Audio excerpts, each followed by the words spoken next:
윤동주의 시인의 시입니다.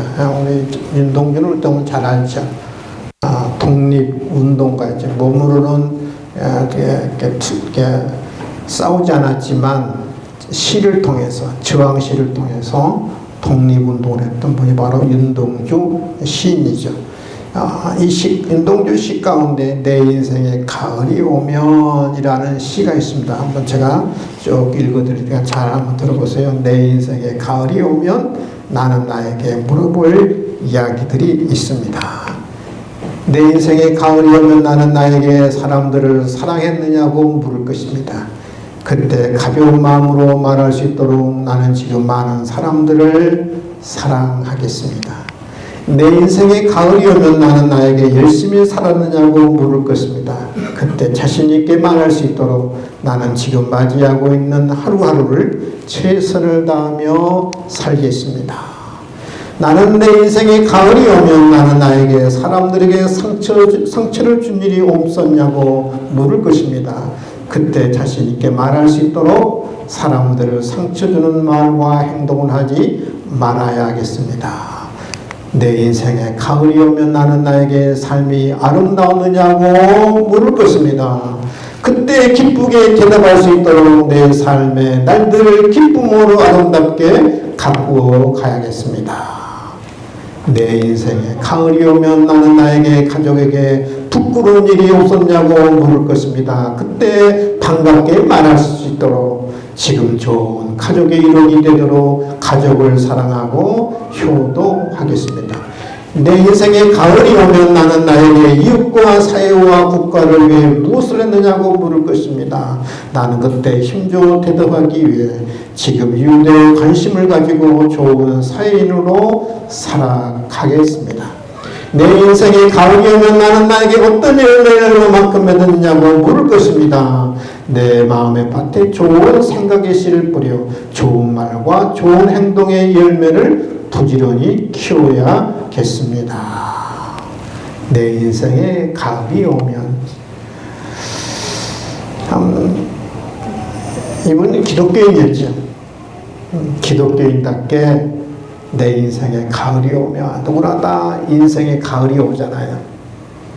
계절에 가을만 있는 게 아니라 인생에 가을이 오면 아마 우리 성도들이 거의 대부분이 이제 인생의 가을을 넘어서 인생의 겨울을 맞이한 분들이 성도들이 대부분인데 누구나 다 인생에 가을이 있어요.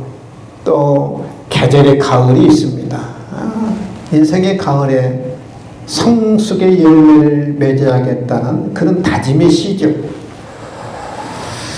여러분, 가을은 곡식도 과일도 성숙하지 않습니까? 곡식도 과일도 성숙하고 무르익습니다. 여러분, 성장하는 게 아니에요. 가을은 성숙하는 거예요. 성장은 여름에 하는 것이고요. 성숙은 가을에 하는 것이죠. 성장과 성숙은 다르죠. 성장은 양적인 변화를 말합니다. 양적인 변화, 외적인 변화. 이 성숙은 양적인 변화가 아니라 질적인 변화, 내적인 변화를 가리켜서 성숙이라 이렇게 이야기합니다. 예를 들어 몸이 커가는 것, 지식이 늘어나는 것, 그것을 성장이라 그러죠. 성장이라. 그건 외적인 변화입니다. 양적인 변화죠. 성숙은 질적인 변화입니다. 사고의 깊이가 깊어지는 것, 마음의 폭이 넓어지는 것, 인격이 고상해지는 것, 그런 걸 가리켜서 성숙하다 그렇게 이야기합니다. 생각의 깊이가 깊어져요. 마음의 폭이 넓어집니다. 인격이 고상해지는 것을 가리켜서 성숙하다 그렇게 이야기합니다. 그러니까 성장한다는 말을 뭐냐면 잘한다라고 이야기해요. 잘한다. 근데 성숙하다라는 것은 잘한다고 말하는 것이 아니라 익어간다. 익어간다. 보통 사람들이 이렇게 말들 많이 하더라고요. 나이를 먹는 것은 늙어가는 것이 아니라 뭐 한다고 그래요? 익어간다. 성숙해 간다. 그러죠. 잘 아시네요. 늙어가는 것은 뭐예요? 나이 먹는 것은 늙어가는 것이 아니라 뭐예요? 익어가는 거예요. 성숙해지는 거예요. 우리가 가을에는 제가 지난주에 얘기했고 우리가 기도하기 참 좋은 계절이거든요. 우리가 가을에는 우리가 어떤 기도를 해야 할까? 하나님 가을에는 성숙하게 하옵소서. 이제는 성장의 단계를 넘어서 하나님 이제는 성숙하게 하옵소서 우리가 그렇게 기도해야 하지 않겠는가. 따라합시다. 성숙하게 하옵소서. 성숙하게 하옵소서. 성숙하게 하옵소서. 우리 기도의 제목이 하나님 이제는 성숙하게 하옵소서. 이렇게 기도해야 하지 않겠는가. 보통 성숙을 5가지 그 양식, 모양, 양태로 구분하더라고요. 이 성숙은 5가지로 이렇게 분류할 수 있는데, 나눌 수 있는데, 어떤 성숙이 있느냐면, 잘 들어보세요. 첫 번째는 지적 성숙이 있어요. 지적 성숙. 이 지적 성숙은 뭐 어떤 성숙을 말하냐면, 내 의견만 내세우지 않는 사람. 내 의견만 옳다고 주장하지 않는 것. 다른 사람의 의견을 경청할 줄 아는 것. 다른 사람의 의견을 존중할 줄 아는 사람을 가리켜서 지적 성숙이라 그래요. 지적 성장은 뭐예요? 많은 지식을 쌓는 것을 가리켜요. 여러분, 많이 배웠다고 해서 그 사람이 성숙하느냐? 그건 아니더라고, 제가 보니까. 많이 배워도요, 지적으로는 여러분, 성숙하지, 미성숙한 사람들이 많아요. 내 생각만 옳고, 내 주장만 옳고, 내가 공부한 것만 최고고, 다른 사람의 의견에 경청하지 않아요. 내 의견만 주장합니다. 지적으로 성숙한 사람이요, 다른 사람의 의견을 잘 경청을 해요. 그래서 저 의견이 나보다도 합리적일 것 같으면, 다른 사람의 의견이 더 합리적일 것 같으면 내 의견을, 주장하던 의견을 조정할 줄 알아요. 변경할 줄 알아요. 새로 정립할 줄 아는 능력이 바로 지적 성숙이라고 그래요. 지적 성숙. 그러니까 다른 사람의 의견을 잘 듣습니다. 경청합니다. 내 의견도 있지만 저 사람의 의견이 더 합리적일 것 같거든요. 합리적 같으면 내 의견을 변경해요. 조정해요. 그리고 그것을 정립할 줄 아는 능력을 가리켜서 지적 성숙이라 그럽니다. 어떤 지적으로 성숙하지 않은 사람은 한 번 말하고 고집 부리면 똥꼬집 부린 사람 있잖아요. 무슨 고집? 똥꼬집. 내 주장만 옳다는 거. 그건 똥꼬집이거든, 똥꼬집.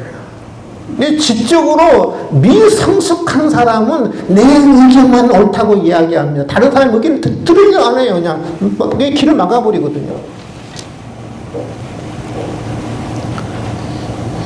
두 번째 어떤 성숙이 있느냐 하면 정서적 성숙이 있어요. 정서적 성숙. 정서적 성숙이면 어떤 다른 사람과 공감 능력이 뛰어나는 거예요. 공감 능력이.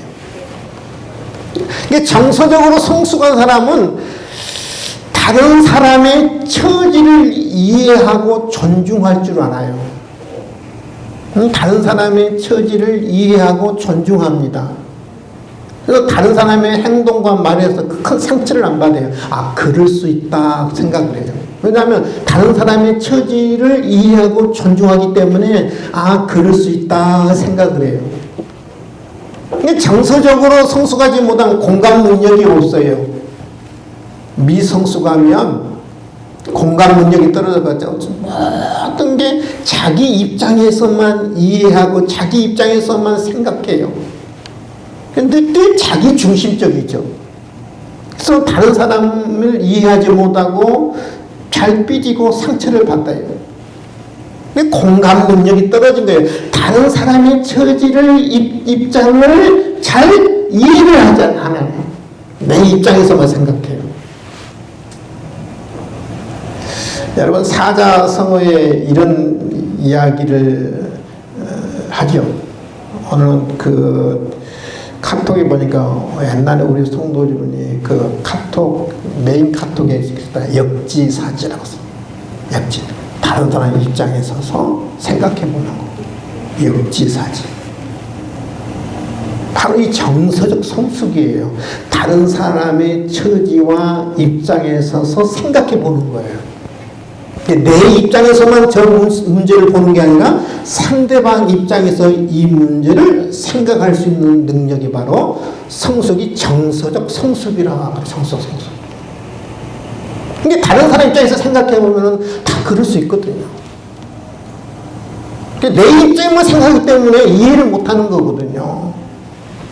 정서적 성숙, 공감 능력이 뛰어난 사람을 가리켜서 정서적 성숙이라 이렇게 이야기합니다. 세 번째 성숙은 어떤 성숙이냐면 사회적 성숙이 있어요. 사회적 성숙. 사회적으로 성숙한 사람은요, 이 다른 사람과 잘 어울립니다. 이 단체의 생활도 잘 어울려요. 어떤 사람들과 잘 어울려서 금방 친구를 맺어요. 근데 사회적으로 미성숙한 사람은 혼자 놀아요. 혼자 놀아. 외톨이. 이 정서적으로 사회적으로 미성숙한 사람은 다른 사람과 잘 다퉈요. 어울리지를 못하니까. 근데 사회적으로 성숙한 사람은 잘 어울리고 다툼 일이 없어요. 단체 생활도 잘 이렇게 적응합니다. 사회적으로 성숙한 사람. 그 다음에 네 번째는 어떤 성숙이 있느냐 하면은 도덕적 성숙이 있어요. 도덕적으로 성숙한 사람은 굉장히 이성적이에요. 아주 의롭습니다. 깨끗하고 정결해져. 근데 도덕적으로 성숙하지 못한 사람은 비이성적이고 본능적이고 늘 자기중심적이거든요. 더러워요.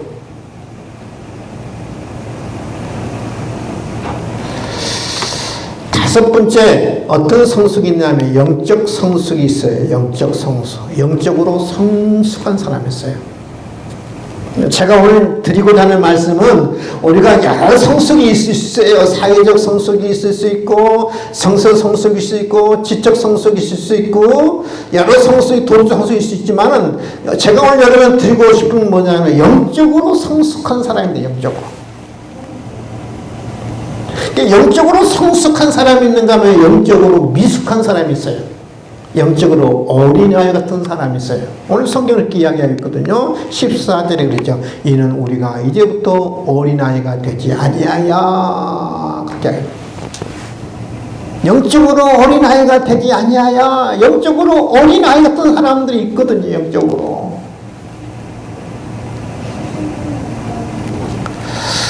뉴욕 타임즈에서요. 사람들에게 설문조사를 해봤어요. 뉴욕 타임즈에서. 인생 살면서 가장 행복한 순간이 언제라고 생각하느냐. 여러분 인생 살면서 가장 행복한 순간이 어느 순간이었어요? 에? 우리 민성이는 말 안 해도 돼. 안 하는 거 아니까. 어느 순간에 여러분 제일 행복했어요. 근데 설문조사를 해보니까 많은 사람들이 이렇게 답했다고 그래요. 갓 태어난 어린아이가 엄마 품에 안겨 젖을 빠는 모습이 이 세상에 제일 행복하다. 그렇게 이야기했어요. 어린아이가 엄마 품에 안겨서 엄마의 젖을 빠는 모습이 가장 행복한 순간이라는 거예요. 이게 많은 사람들이 나도 그때 제일 행복했을 거라고 생각하는 거죠. 여러분 어린아이가 우유병을 물고 있는 모습은 예뻐요 안 예뻐요? 네? 예뻐요. 여러분 이 어린아이들이 그냥 아장아장 걷는 모습만 봐도 얼마나 예쁜가요? 그렇죠? 애간장 녹아요. 애간장 녹아요. 근데 여러분 어린아이가 우유병을 물고 있는 모습은 아름다운데 어른이 나는 목사가 우유병을 물고 다닌다고 생각하세요. 이거 어떤 모습이에요? 꼴불견이죠. 그렇죠? 꼴불견. 아침에 일어났는데 이 아내한테 여보 우유병 가져오세요. 그러면 여러분 그런 원인이 있다면 어떻게 하겠어요? 여보 우유병 가져오세요. 그처럼 꼴불견이 어디 있을 꼴불견이. 영적으로 미숙한 사람은 마치 뭐냐면은 어린아이가 어른이 됐으면 마치 어린아이처럼 우유병을 물고 다니는 사람 같은 거예요. 우유병을 물고 다니는 사람. 하나님 보실 때 얼마나 꼴불견이에요. 여러분 영적으로 성장한 사람과 영적으로 성숙한 사람은 달라요. 여러분. 영적으로 성장한 사람, 어떤 사람한테 영적으로 성장했다 그러면 교회 생활을 잘 적응한 사람, 오래돼가지고 교회 생활 잘해요. 예배도 잘 나오고요. 헌금 생활도 잘하고 그래요. 그리고 직분도 뭐 안수집사 되고 권사도 되고 장로 되고 목사도 돼요. 영적으로 성장했다 그렇게 말할 수 있어요. 오래돼가지고. 근데 그런 사람이 영적으로 그러면 성숙하느냐 그건 또 다른 문제예요. 여러분요. 영적으로 성숙한 사람은 내적인 변화를 일으키는 사람이에요. 신앙의 인격이 온숙해진 사람, 우리 주님을 닮은 사람, 그리스도의 향기를 풍기는 사람. 목사도 영적으로 성장은 했는데 목사까지 됐으니까 그러잖아요. 근데 영적으로 그러면 성숙하느냐 그건 다른 문제예요. 여러분요. 그리스도의 향기를 풍기고 주님의 모습을 담고 신앙의 인격이 완숙해져야 그 신앙이 성숙한 거예요. 목사도 얼마든지 신앙이 성숙되지 않은 사람이 많아요. 여러분. 영적으로 성숙한 사람이 돼야죠. 오늘 성경은 이렇게 이야기합니다. 오늘 15절에 볼까요? 15절에 보면 오직 사랑에서 참된 것을 하여 범사에 그에까지 자랄지리라 그는 머리니 곧 그리스도라 그렇게 합니다. 어디까지 자라냐? 우리 신앙이 주님까지 자라야 한다. 주님을 닮는 모습까지 자라야 한다. 주님을 닮는 사람이 그리스도의 향기를 드러내는 사람이 신앙이 성숙했다 그렇게 말하는 거예요. 여러분 신앙만 성장하는 것이 아니라 신앙이 성숙되어지기를 주님의 이름으로 축원을 드립니다. 아멘. 성숙한 사람. 여러분 오늘 13절에 이렇게 하거든요. 13절에 우리가 어디까지 우리가 성장하고 성숙해야 하느냐. 우리가 다 하나님의 아들을 믿는 것과 아는 일에 하나가 되어 온전한 사람을 이루어 성숙한 사람이 되어 그리스도의 장성한 분량이 충만한 데까지 이르니 주님의 장성한 분량이 충만한 데까지 그리스도의 장성한 분량 그리스도의 최고의 성숙한 모습까지 우리가 자라야 한다. 여러분 우리 예수님의 최고의 성숙은 어디서 찾아볼 수 있을까? 십자가에서 찾아보시죠. 십자가. 예수님의 십자가의 모습이 최고의 성숙한 모습이거든요. 최고의 장성한 분량이에요. 이 십자가가 죽기까지 하나님 앞에 순종했잖아요. 예수님의 십자가가 예수님의 최고의 성숙의 모습을 보여준 것이 십자가거든요. 십자가 최고의 성숙의 모습을 보여준 거예요. 거기까지 우리가 뭐냐면 성숙해야 한다는 거예요. 그러면 구체적으로 우리 십자가를 통해서 예수님의 최고의 성숙을 볼 수 있는데 그러면 우리가 구체적으로 성숙한 사람은 어떤 사람일까? 영적으로 성숙한 사람은 어떤 사람일까? 저는 오늘 성경 두 가지로 이야기했거든요. 한번 여러분 생각해 봐야 돼요. 나는 영적으로 성장을 했는데 성숙되었는가 성숙되었는가 한번 여러분 진단해 보세요. 성숙한 사람은 어떤 사람이냐? 두 가지입니다. 주는 사람입니다. 따라합시다. 주는 사람. 주는 사람. 주는 사람이 성숙한 사람이에요. 오늘 7절에 볼까요? 우리 각 사람에게 그리스도의 선물에 분량대로 은혜를 주셨나니 은혜를 줬다. 은혜를 줬다. 8절에 그럽니다. 그가 위로 올라가실 때 사로잡혔던 자들을 사로잡으시고 사람들에게 선물을 주셨다 하였도다. 선물을 주셨다. 계속 주셨다는 11절에 그럽니다. 그가 혹은 사도로 혹은 선지자로 혹은 복음전언자로 혹은 목사와 교사로 주셨으니 그러죠. 예수님은 십자가를 통해서 최고의 성숙한 모습을 보이셨는데 예수님은 어떤 분이냐? 한마디로 말하면 주신 분이다. 은혜도 주시고 선물도 주시고 직분도 주시고 우리 예수님의 삶은 한마디로 말하면 주신 분이다. 주셨다. 우리 예수님 보세요. 자신의 생명까지 주신 분이잖아요. 자신의 목숨까지 주신 분이잖아요. 피 한 방울 남기지 않고 십자가에서 우리에게 모든 것을 다 쏟으시고 주신 분이시잖아요. 믿으시면 아멘? 아멘? 우리 예수님은 모든 것을 다 주신 분이야. 모든 걸 다. 근데 성숙한 사람은 예수님처럼 주신 분이에요. 은혜도 주시고 선물도 주시고 직분도 주시고 생명도 주시고 목숨도 주시고 피 한 방울 남기지 않고 다 모두 주신 분이거든요. 주는 사람이 성숙한 사람이에요. 한번 여러분 자신을 한번 진단해 보세요. 나는 받는 걸 좋아하나 주는 걸 좋아하나 대접하는 걸 좋아하나 대접받는 걸 좋아하나 선물 사주는 걸 좋아하나 선물 받는 걸 좋아하나 무엇을 좋아하시나요? 주는 거? 받는 거? 네? 받는 거 좋아하세요? 아직도? 며칠 전에 제 아내가 그러더라고요. 나는 받는 거 좋아. 그러더라고요. 받는 거 좋대. 근데 저도 받으면 좋아요. 용돈 받으면 좋고요.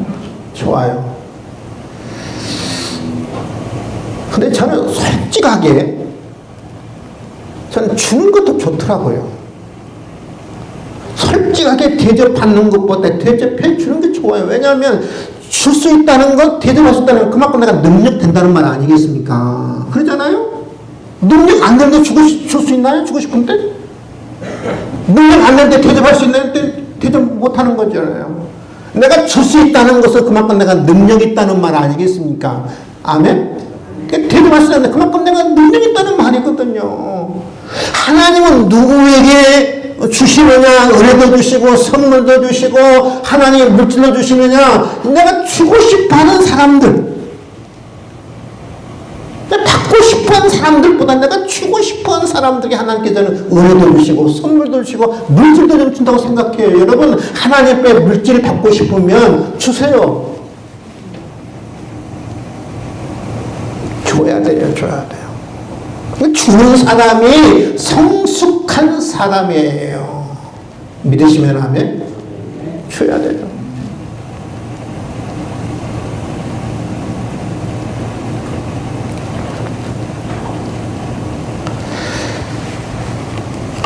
두 번째 어떤 사람이 영적으로 성숙한 사람이냐? 낮아지는 사람. 오늘 8절, 9절, 10절에 보면 두 단어가 계속 이렇게 이야기합니다. 위로 올라가셨다, 아래로 내려오셨다. 8절이죠. 위로 올라가실 때에 9절에 올라가셨다. 9절에 보면은 땅 아래로 낮은 것으로 내리셨던 것이 10절에 보면 내리셨던 그가 이 올라셨다 내리셨다는 말은 무슨 말이냐면 내리셨다는 말은 우리 예수님께서 하늘 보좌를 버리시고 육신을 입고 이 땅에 내려오신 것을 이야기합니다. 성육신 사건을 이야기하고요. 우리 예수님이 십자가를 짊어지시고 십자가에 죽으시고 땅 아래 내리셔서 땅 아래에 묻히셨잖아요. 예수님 죽음을 이야기합니다. 올라가셨다는 말은 무슨 우리 예수님이 부활하시고 나서 40일 동안 이 땅에 계시다가 위로 승천하셨잖아요.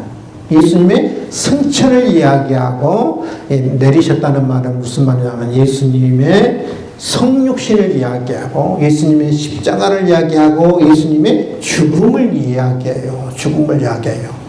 예수님은 어떤 분이시냐면 영적으로 최고의 성숙의 모습은 십자가잖아요. 죽기까지 낮아지잖아요. 낮아지는 거. 우리 예수님은 평생 삶이 어떤 분이냐면 낮아지신 분이에요. 하늘 보좌를 버리신 분, 이 땅에서 내려오신 분, 땅에 하늘 보좌를 보고 이 땅에 내려오신 분. 여러분, 우리 예수님이 오병의 기적을 행하고 난 다음에 사람들이 어떻게 했냐면 오병의 기적을 행하고 난 다음에 사람들이 예수께서 행하신 이 표적을 보고 말하되 요한복음 6장이죠. 이는 참으로 세상에 오실 그 선지라더라. 그러므로 예수께서 그들이 와서 자기를 억지로 붙들어 임금 삼으는 줄 아시고 다시 혼자 산으로 떠나가시니라.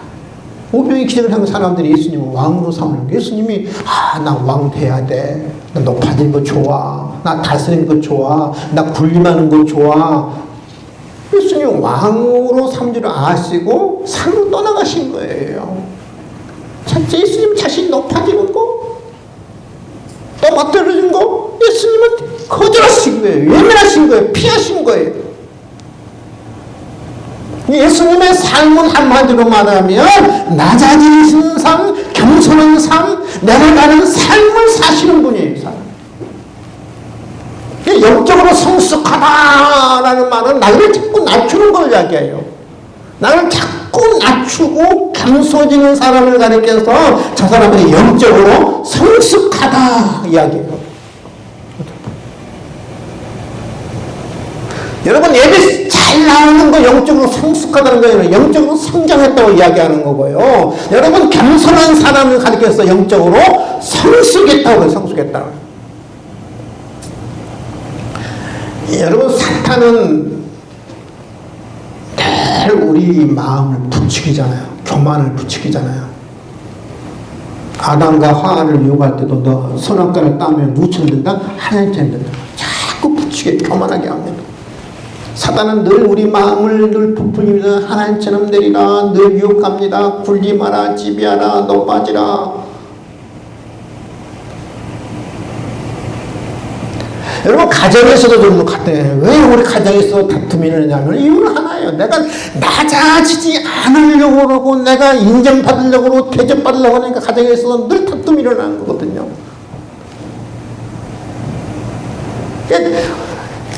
다른 사람을 높이고 나를 낮추려 하는데 나를 높이고 다른 사람을 낮추려고 하니까 내가 존중받으려고 하니까 가정에서 다툼이 일어나는 거거든요.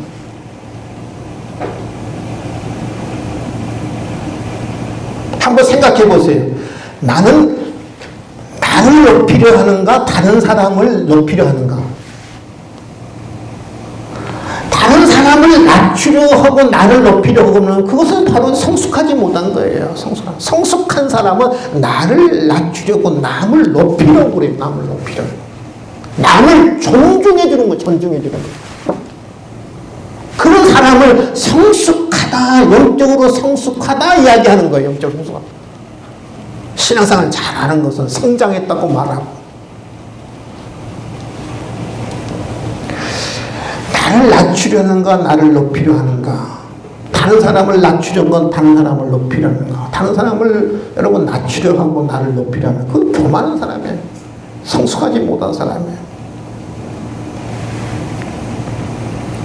여러분, 벼나 과일 같은 거 보세요. 곡식 같은 거 가을 되면 다 성숙해서 어떻게 해요? 성숙해서 고개를 숙이죠. 다 고개를 숙이잖아요. 그렇죠? 벼도 고개도 숙이고 성숙하면 다 고개를 숙이거든요. 낮아지거든요. 겸손하거든요. 모든 열매가 성숙하면 이 고개를 숙이거든요. 근데 내가 아직도 높아지려고 특히 가정에서 그래요. 가정에서는 내가 높아지려고 합니다. 지배하려고 합니다. 군림하려고 합니다. 심부름시키려고 합니다. 그건 교만해서인 거죠.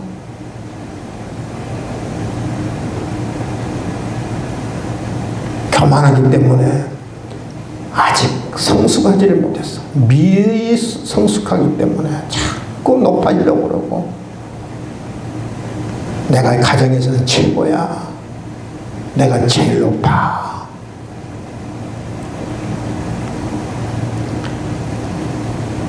신앙도 같아요. 곡식과 열매도 성숙하면 고기를 숙인 것처럼 신앙도 성숙하면 낮아져요. 답을 높이는 거예요. 여러분, 열매가 어느 한순간에 익든가요? 열매는 여러분 한순간에 익는 게 아니에요. 햇빛과 바람과 비를 맞아가면서 열매는 여물고 성숙해지는 거예요. 하루아침에 익지는 않아요.